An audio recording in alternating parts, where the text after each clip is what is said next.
RC modèle 89. Aujourd'hui, comme promis, je vous fais la partie 2 de la description du Land Rover.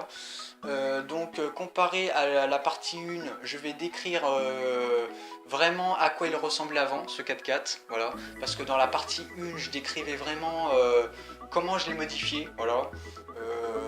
Comment je l'ai modifié, puis à quoi il ressemble maintenant. Et que là, dans la partie 2 de la description du Land Rover, je vais vraiment détailler et décrire à quoi il ressemblait avant que je le modifie. Voilà. Donc, je reviens à un petit sujet important. Je le dirai jamais assez. Abonnez-vous encore une fois à la chaîne de Matteo RC. Alors, pour ceux qui se sont abonnés une fois, un grand merci. Voilà, un grand merci, c'est du soutien. Il me fait énormément de soutien, donc je vais faire aussi du soutien pour lui. Donc pour ceux qui se sont déjà abonnés une fois, je me doute que vous pouvez pas vous abonner une deuxième fois à sa chaîne, c'est évident, voilà, pardon. Donc un grand merci pour ceux qui l'ont fait. Alors bien sûr, il fait pas énormément de contenu de vidéo, mais bon, après il débute, donc je pense qu'on a tous débuté un jour. Quoi qu'on fait, hein, on a tous commencé tout petit, après on termine grand, donc voilà. Donc voilà, donc abonnez-vous à sa chaîne pour ceux qui l'ont toujours pas fait. Je mettrai encore une fois le lien de sa chaîne dans la description, donc voilà. Donc maintenant, on va commencer, hein. On va commencer sans plus tarder. Donc je prends le portable comme d'habitude. Hop, voilà. Voilà. Alors oui, pour ceux qui ont vu la partie 1 du Land Rover, vous allez vous dire, mais il était pas propre? Oui, il était propre, oui, il était propre, effectivement, hein, vous ne rêvez pas, il était bien propre. À la suite de la partie 1 que j'ai tournée l'autre jour, et disons que j'en ai fait juste après, voilà, j'en ai fait juste après parce que j'en avais envie. Et puis bon, il pleuvait pas, voilà, malgré que le temps était vraiment incertain. C'est vrai qu'on a eu une très bonne semaine de flotte. Là, ça recontinue encore. Voilà. Là, franchement, on a eu que de la flotte. Bon, là, ça s'est calmé le jour où j'ai fait la partie 1. Donc, j'en ai fait un peu après, j'en ai profité. J'avais fait que du goudron, donc je faisais des tests de portée, encore une fois. Elle a vraiment une grande portée, cette voiture. Elle a vraiment une grande portée. À plus de 100 mètres. Vers les 500 mètres, un truc comme ça. Ou peut-être plus, je sais pas. C'est vrai qu'on la perd de vue après, hein. On la perd de vue, on n'arrive même pas à la distinguer au loin, tellement qu'elle a une très grande portée. Alors c'est vrai que vous allez me dire, ouais mais en même temps elle est petite. Ouais, c'est vrai qu'elle est petite, mais avec les lumières on pourrait quand même la distinguer, quoi. À l'avant ça fait feu xénon, imitation xénon, plus les phares de toit. Et puis ça fait clignotant bleu et rouge à l'arrière, plus les phares rouges à l'arrière. Donc c'est vraiment... Ça tape à l'œil, quoi. Non, ça tape à l'œil. Et encore une fois, c'était la nuit. Donc après, bon, j'ai fait un peu de cross parce que je me suis un peu lassé. Je faisais tout le temps le petit trajet habituel, donc je voulais varier. J'ai fait un peu de cross, donc encore une fois, j'ai fait un peu gaffe aux flaques d'eau. Hein. J'ai vraiment été en petite vitesse. J'ai un peu évité de faire patiner les roues pour que ça vole, pour que la flotte vole. Donc encore une fois, ça va. Hein. L'extérieur, c'est sale, mais l'intérieur... ça va. L'intérieur, ça va, c'est pas non plus la mer à boire, mais la belle mer à avaler. Non, j'ai là. Donc voilà, petite blague, voilà. Donc oui, donc j'ai encore enlevé les goupilles pour m'avancer, parce que c'est bien, hein. C'est bien. Bon, je crois que je vais laisser ça comme ça parce que là, c'est vrai que c'est un petit peu bizarre à mettre la coque. On est obligé en fait, que ça soit qu'on commence à l'accrocher à l'arrière ou à l'avant, et faut rentrer déjà une fois comme ça, et dès qu'on commence à voir les petits œillets qui sortent là, les petits trucs, les petites fixations qui sortent, après il faut essayer de retrouver l'autre.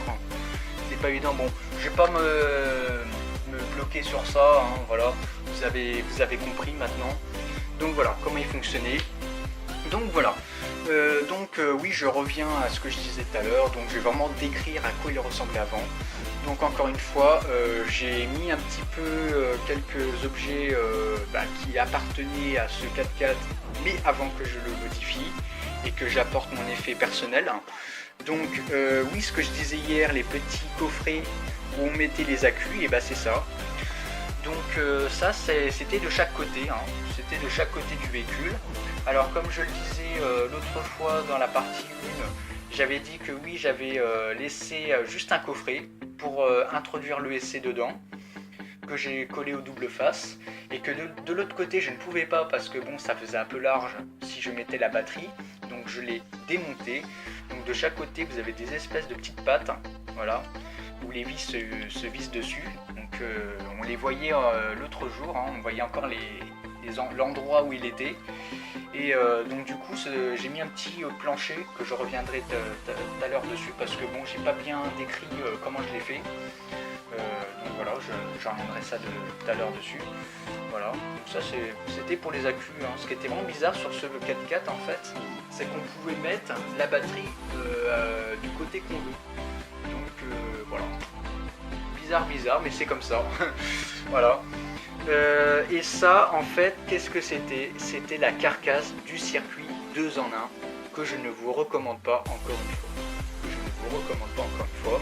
Parce que vraiment c'est bon, il est en 2,4 GHz, mais c'est pas parce qu'il est en 2,4 GHz que c'est justifié qu'on doit le prendre. C'est la durée de vie de ces circuits en général, c'est pas long. Voilà, c'est pas long. Voilà, c'est pas du sûr. Donc voilà, je ne vous le recommande pas. Donc en fait le circuit venait se clipser dessus. Alors attendez, je vais essayer d'ouvrir. Voilà, c'est un petit peu dur parce que vu que je suis à une main. Voilà, donc apparemment il se mettait ici, il était juste tenu avec une vis au centre je crois, si je ne dis pas de conneries. Et puis voilà, ça se clipse avec les trucs sur le côté là. Et vous avez une LED qui s'affiche. Et encore une fois, à la base, ce circuit était bindable. Il y avait un bind sur la radio, donc la radio d'origine elle est là. Hein. C'est vrai que si on compare à celle-là, ça n'a aucun rapport. Hein. Là vous touchez sur la nouvelle que j'ai pris, la FSGT2B, le design est très bien fini. Quand vous touchez c'est du caoutchouc, et que là quand vous touchez c'est à même le plastique. Donc c'est pas classe, hein. Ça fait gamin, ça fait jouer. Voilà, c'est pas vraiment un truc que je vous recommande. Donc voilà. Donc il n'y avait pas grand chose dessus, hein. Il y avait le bouton bind, donc pour appairer le récepteur. Voilà. Quand vous commencez à le faire marcher pour la première fois. Le bouton marche arrêt, hein, je pense que vous connaissez hein, ce que c'est. Vous avez le STDR. Ah oui, il y avait un STDR, d'accord. Parce que c'est vrai que dans la partie 1, je suis désolé, j'ai pas vraiment... Enfin, j'avais oublié de le dire. Vous avez certaines radios, vous ne l'avez pas, voilà. Je crois que sur ma FSGT2 tout court, il me semble que je ne l'ai pas. Enfin, je sais plus. Il y a des radios comme ça où vous n'avez pas d'STDR. Donc le STDR, je reviens encore à ce que, pour ceux qui ne savent toujours pas ce que c'est que le STDR, c'est pour régler normalement la direction. Voilà. Si par exemple vous voulez que la direction soit, on va dire, sensible ou pas, voilà, c'est la sensibilité de la radio. Et vous avez bien vu que si je le mettais à 0, il n'y avait plus de direction. Alors là, apparemment, sur la radio de base, il n'y avait pas de 100% ou 25 ou je sais plus quoi. C'est un espèce de truc comme ça là au-dessus, un petit symbole comme ça. Donc là il était réglé à 0 là. Donc, ouais. Voilà, donc ça, voilà. Ouais. Bizarre comme radio, bizarre, mais bon, voilà. Et puis en pile, je me rappelle plus. Alors en pile, on mettait quand même. Alors. Ah non, ça va, on mettait que 3 piles. Bah, ouais, on mettait que 3 piles. Bah, ça me rappelle un peu la FSGT2E. Alors, je me rappelle plus s'il y en avait 3 ou 4 dedans. Que j'ai fait en unboxing. Vous avez cartonné dessus sur ma première chaîne. Un grand merci. Non, il y a 3 piles. Donc, c'est en 1V5 AA. Voilà. Donc, voilà. Donc, dans ma main, ça fait ça. C'est un truc vraiment basique. Voilà. Voilà. Et oui, alors la calandre, à quoi elle ressemblait? Alors, désolé pour ceux qui doivent se dire, ouais, mais une calandre, c'est pas forcément que l'avant, le bouclier avant. En fait, moi, quand j'appelle un bouclier avant ou une calandre, c'est l'avant, quoi. Hein. Mais il y en a, ils appellent ça des pare-buffles. Hein. Bon, on pourrait revenir sur les pare-buffles pour ceux qui comprennent mieux. Voilà. Donc on va dire que ça, c'était le pare-buffle, donc il était comme ça. Donc il se fixait là, hein. Donc ça a donné ça. Mais encore une fois, je l'ai enlevé parce que j'ai envie de faire un design un peu propre, un peu différent des autres. Voilà. J'ai pas envie de trop recopier sur les autres pour qu'on dise ah ouais mais ce véhicule là j'ai déjà vu. Voilà, j'ai envie de faire un truc un peu unique. Voilà, un peu unique qui sort de l'ordinaire. Donc voilà, j'ai conservé ce truc là, qui était ici, là, l'attache. Parce que encore une fois, bah, c'est ce qui vient rattacher les axes des triangles. Donc ça je l'ai gardé, j'étais obligé. Et ça c'est celui de l'arrière. Donc l'arrière ça fait basique, hein. Franchement ça fait vraiment basique. Comparé à l'autre qui est hyper réaliste, mais celui-là, ouais, pas terrible. Ça devait faire un truc comme ça, l'arrière, donc je vais vous le montrer. Alors désolé si je tremble un petit peu, c'est parce que voilà, je suis un petit peu pressé ou pas. Enfin non, non, je suis pas vraiment pressé, mais c'est que voilà, j'ai envie de faire bien la vidéo, mais d'essayer de bien vous expliquer, j'essaye. Mais voilà. Donc ça fait un truc comme ça, mais c'est pas terrible. Franchement, non. Moi j'aime bien comme ça fait simple. On voit tout, voilà. Donc voilà, voilà. Après, oui, alors, donc je vous ai présenté les pare-chocs, tout ça, on va dire. Je vous ai présenté ça, je vous ai présenté ça. J'enlève au fur et à mesure, hein, parce qu'il y a plein de choses à vous présenter. Hein. J'en ai encore jamais fini à vous présenter sur ce véhicule. Alors, oui, en accu, c'était du 2S. C'était du 2S, mais encore une fois, il n'y avait pas de cordon d'équilibrage et un cordon de charge.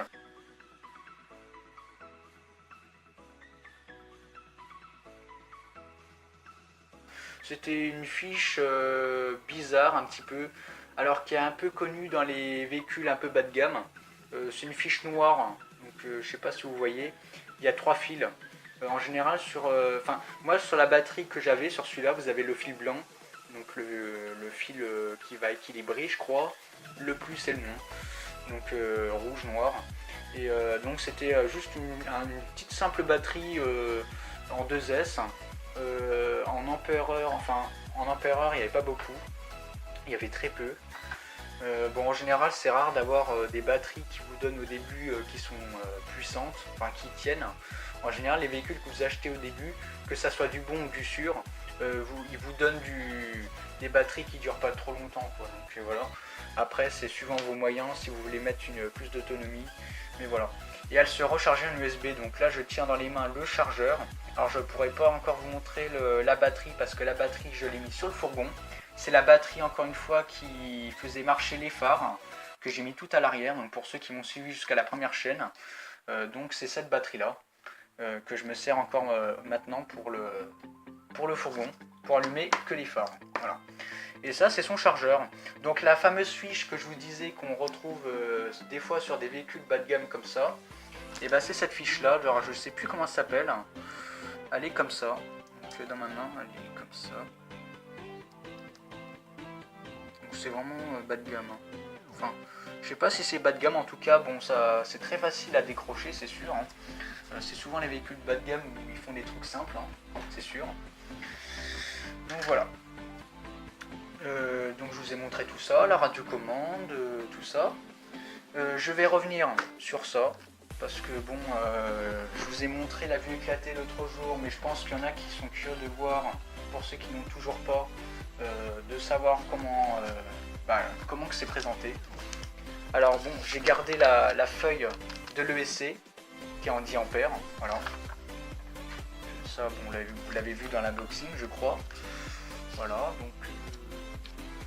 donc je vais revenir vite fait à ça. Donc il est en 1/22e, 1/22e scale, trailer, digital proportionnel 2,4 GHz, 4x4 wheel drive, voilà, RTR, donc ready to run, 2S, donc il était en 700 mAh, donc vous avez qu'à voir, c'est pas beaucoup. Hein. Je sais même pas ce que ça représente, 700 mAh, mais en tout cas en tant que jeu, c'est pas terrible. C'est pas terrible. Donc les suspensions, hein, donc le fameux cerveau que je ne vous recommande pas, hein, le 5 fils, vraiment qualité inférieure par rapport à ceux que j'ai mis, qui est en gearbox métal. Donc voilà. Donc maintenant on va regarder ça de plus près. Donc comme promis, je vous raconte pas de conneries, hein, les petits coffrets servent bien à mettre la batterie, hein. Donc la fiche, tout ça. Alors je crois que la fiche, il faut la faire passer dans... Je crois qu'il y avait un petit trou. dans le petit coffret, il fallait faire passer. Voilà, encore une fois, c'est la version chinoise ou japonais, je sais plus. Donc voilà. Je vous montre que les images parce que vous n'allez pas comprendre, je pense. À part si vous parlez chinois. Donc voilà, donc là ils expliquent le chargeur. Alors encore une fois, ce chargeur a un défaut. Enfin, c'est pas vraiment. Ouais, c'est le chargeur. Enfin, pas tellement le chargeur, mais plus la batterie, je dirais. En fait, la batterie elle a un défaut par rapport au chargeur. Disons que vous pouvez plus recharger en USB. Si vous avez le malheur de faire comme ils vous le disent là, de prendre un transformateur. Enfin, vous savez, les adaptateurs qu'on trouve sur les portables, des fois, maintenant, vous pouvez recharger soit en USB, donc vous le chargez sur votre PC, ou alors sinon, vous avez la fiche qui se branche sur la prise de secteur de votre maison.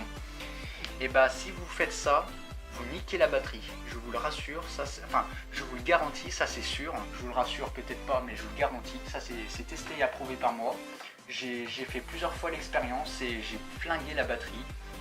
Donc depuis ce jour-là, je ne recharge que en USB et que par PC. Voilà, que par PC. Alors c'est bizarre, parce qu'on se dit oui, mais bon, vu qu'on peut adapter un USB sur une prise, normalement il n'y a pas de problème. Ça devrait la recharger, oui, sauf que votre batterie ne va jamais se recharger, elle va même pas indiquer le chargement, donc ça la flingue.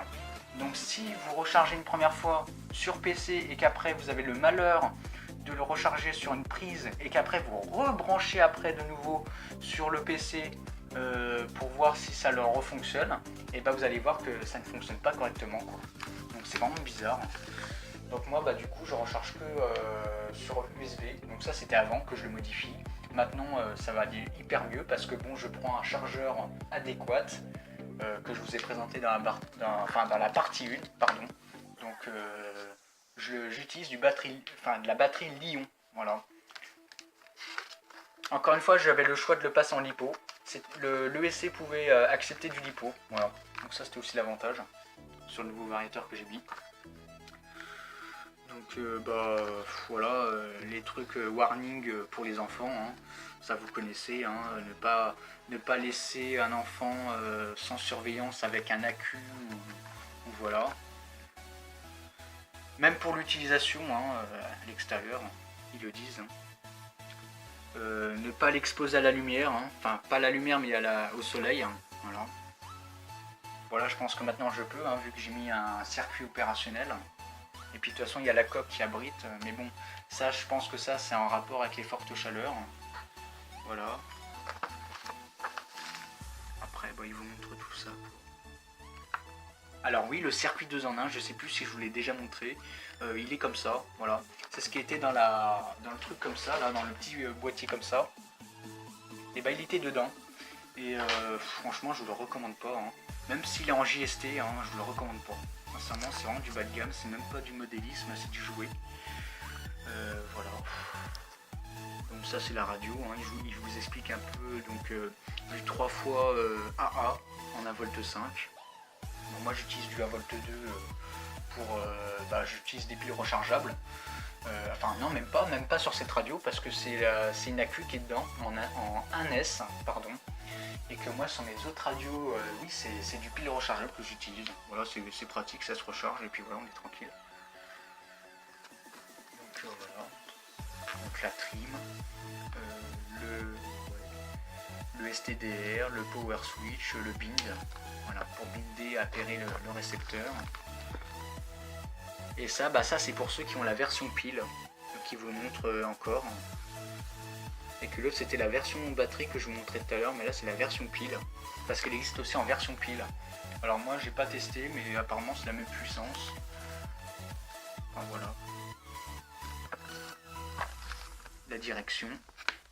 Là c'est assez complet, hein. Je vous le dis, c'est assez complet, même si vous comprenez peut-être pas forcément ce qu'ils écrivent. Alors oui, donc ça c'est la vue éclatée que je vous ai présentée dans la partie 1, voilà. Donc avec toutes les pièces, les références.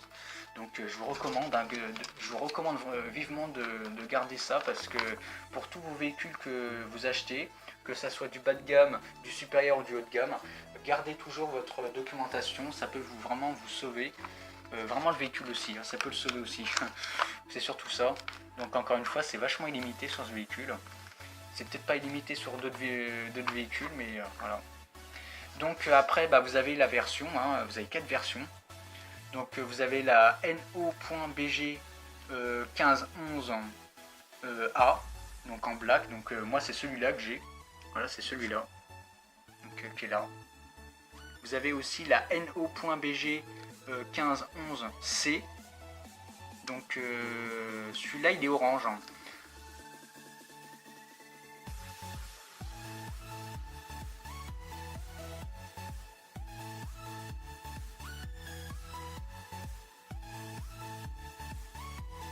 Donc c'est celui-là.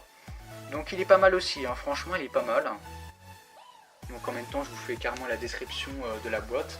Parce que bon de toute façon je vous ai décrit un peu la doc. Mais je crois que c'est encore mieux aussi la boîte, hein, parce que vous avez tout carrément. Donc ce que je vais faire c'est que je vais mettre ça de côté. On va prendre la boîte, ce sera plus tranquille. Vous verrez carrément l'intégralité de ce que je vous le disais, hein, à quoi il ressemble avant. Donc ça c'est une autre version, mais moi j'ai pas pris celle-là, j'ai pris la noire. Noir avec les petits traits rouges et puis les stickers rouges. Donc il est orange et blanc. Orange et blanc, c'est le même, hein, en fait, c'est juste le coloris qui change. Hein. Et le stickers, hein, parce que ça je l'ai pas, ça, voilà. Alors encore une fois, ne prêtez pas trop attention à ça, parce que moi au début je me suis dit ouais super, la qualité des pignons c'est en métal, et bah non, encore une fois c'est du plastique, donc ça c'est vraiment ouais, aspect trompeur, encore une fois. Donc la boîte elle est comme ça, hein.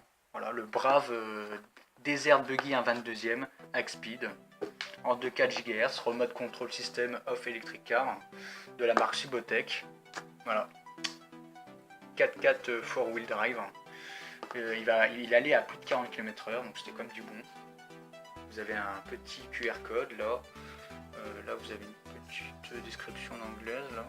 En anglais, mais voilà. Alors oui, il y a des pièces dedans, je vous montrerai tout à l'heure. Quelques petites pièces de rechange que j'ai complété avec celui-là par rapport aussi avec le projet fourgon, parce qu'encore une fois pour le projet fourgon j'avais besoin que d'un pont avant, enfin d'un pont arrière converti en pont avant, pour ceux qui m'ont suivi sur la première chaîne. Mais là voilà. Donc, la radio, hein. La radio ils expliquent tout. Hein. Donc voilà, donc ça c'est de l'autre côté. Alors encore une fois, ne prêtez encore pas trop attention à ça. Il y a des trucs qui est vrai, donc les suspensions c'est vrai, les roulements c'est vrai, le moteur est faux parce qu'il vous dit que c'est un moteur brushless avec 3 fils. Ça encore une fois c'est du faux, parce que moi c'est un moteur 2 fils, donc c'est un moteur charbon ou à balai je dirais. Voilà. Pile, alors oui, c'est vrai. Ça par contre ça c'est vrai parce que vous avez la version pile. Moi c'est la version batterie, donc voilà. Les pneus, donc encore une fois il vous montre comment il s'est fait des pneus. Hein. Donc en fait là vous avez la jante, vous avez un espèce de caoutchouc dedans, enfin pas caoutchouc mais une espèce de mousse, et vous avez le pneu. Alors vous avez des pneus, quand vous faites ça, vous entendez de l'air qui sort, bah ceux-là ils font pas par contre, hein. Ils font pas, donc voilà. Et puis là en fait pour démonter les roues c'est même pas c'est même pas une clé qu'il faut, c'est carrément un cruciforme. Donc là encore une fois c'est voilà. Donc voilà, donc je vous ai tout dit, je crois. Maintenant je vais vous montrer un peu l'intérieur.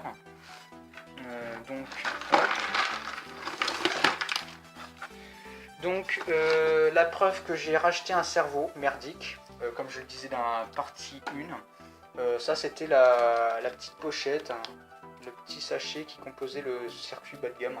Enfin pas le circuit bas de gamme mais le cerveau bas de gamme encore une fois. Mais je pense que c'est le cas pour le circuit bas de gamme. Donc voilà. Ah j'ai tremblé un peu. Donc ce que je vais faire c'est que je vais prendre le trépied parce que je tremble un peu, je sais pas ce que j'ai là. On se retrouve. Donc me revoilà, donc je vous rassure, hein, je vais bien. C'est juste que j'ai un peu la tremblote, voilà. Par moment, donc ça le fait pas tout le temps, mais là par moment ça dépend des jours. Des fois j'arrive pas bien à me stabiliser avec mes mains, donc désolé. Hein.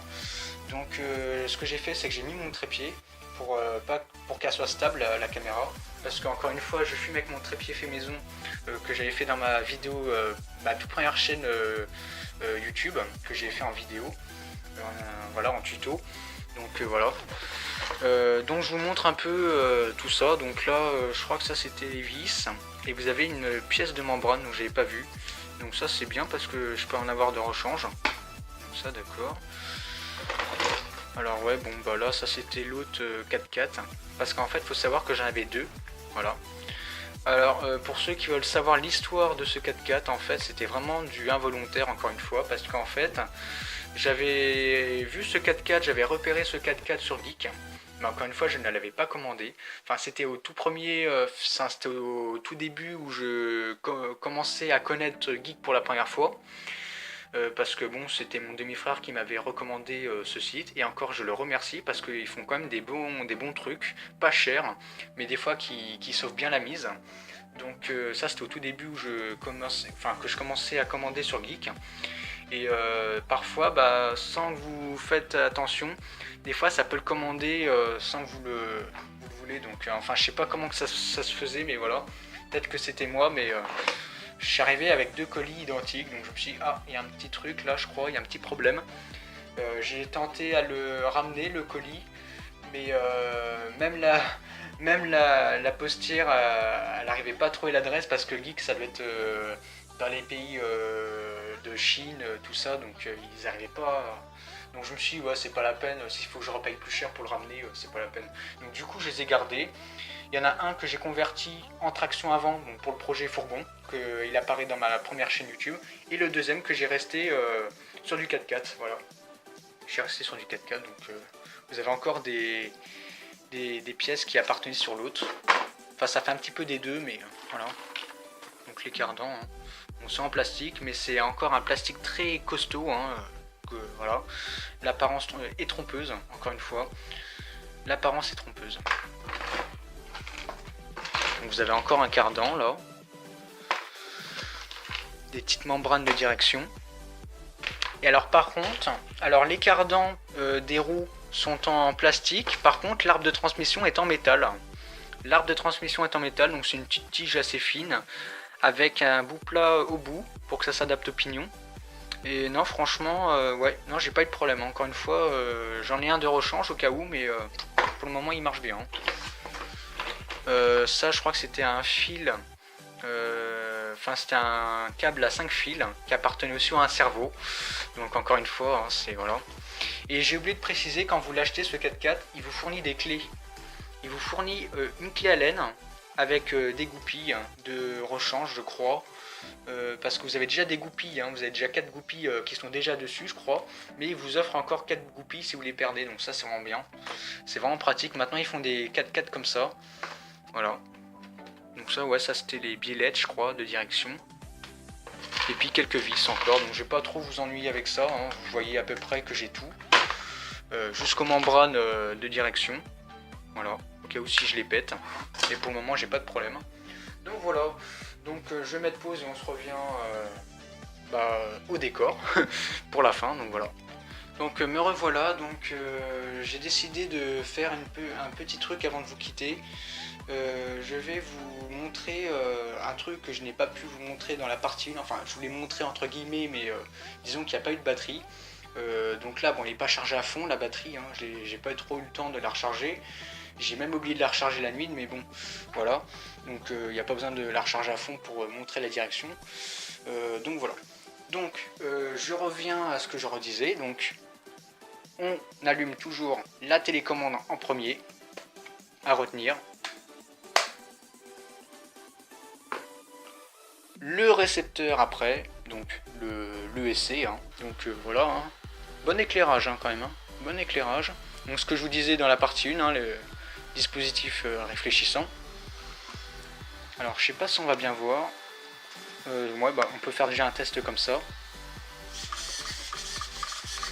Alors vous voyez, elle est assez réactif. Là je l'ai réglé à 100, le STDR, hein. Je l'ai réglé à 100. Je crois que vous avez la preuve. On voit pas très bien, encore une fois, je suis désolé.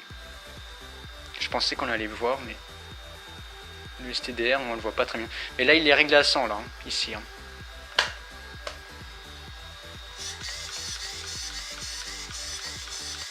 Voilà. Donc, si votre STDR est réglé à 100, ça va donner ça. Si votre STDR est réglé à 75, alors 75, et ça ferait ça. Donc c'est un petit peu moyen, je dirais. Si vous le réglez à 50, ça ferait ça. Donc pas terrible, je dirais. Si vous le réglez à 25, ah bah alors là, ça va être encore pire. Vous avez quasiment rien. Et si vous le réglez à 0, vous avez rien. Donc là, moi, je le règle tout le temps à 100. C'est un truc systématique que j'ai pris, une habitude, une nouvelle habitude pour 2018 que j'ai pris, voilà. Une nouvelle manière de piloter.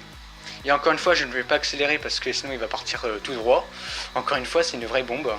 Donc voilà, donc bah écoutez, un grand merci pour ceux qui ont suivi toutes les vidéos. Je pense que j'ai tout dit. Dites-moi dans les commentaires si vous avez des trucs que vous n'avez pas compris. Je peux toujours vous aider, il n'y a pas de problème.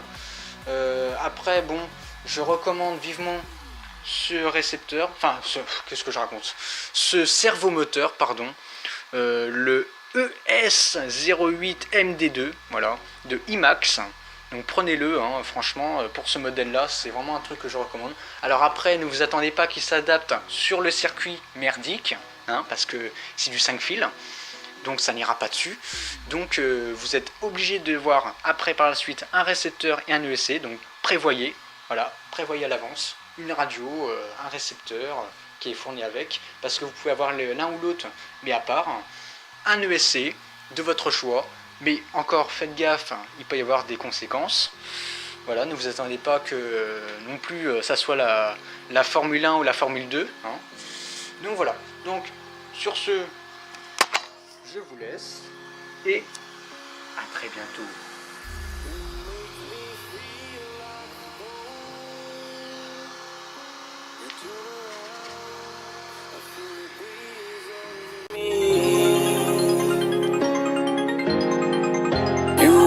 Your dreams unfold.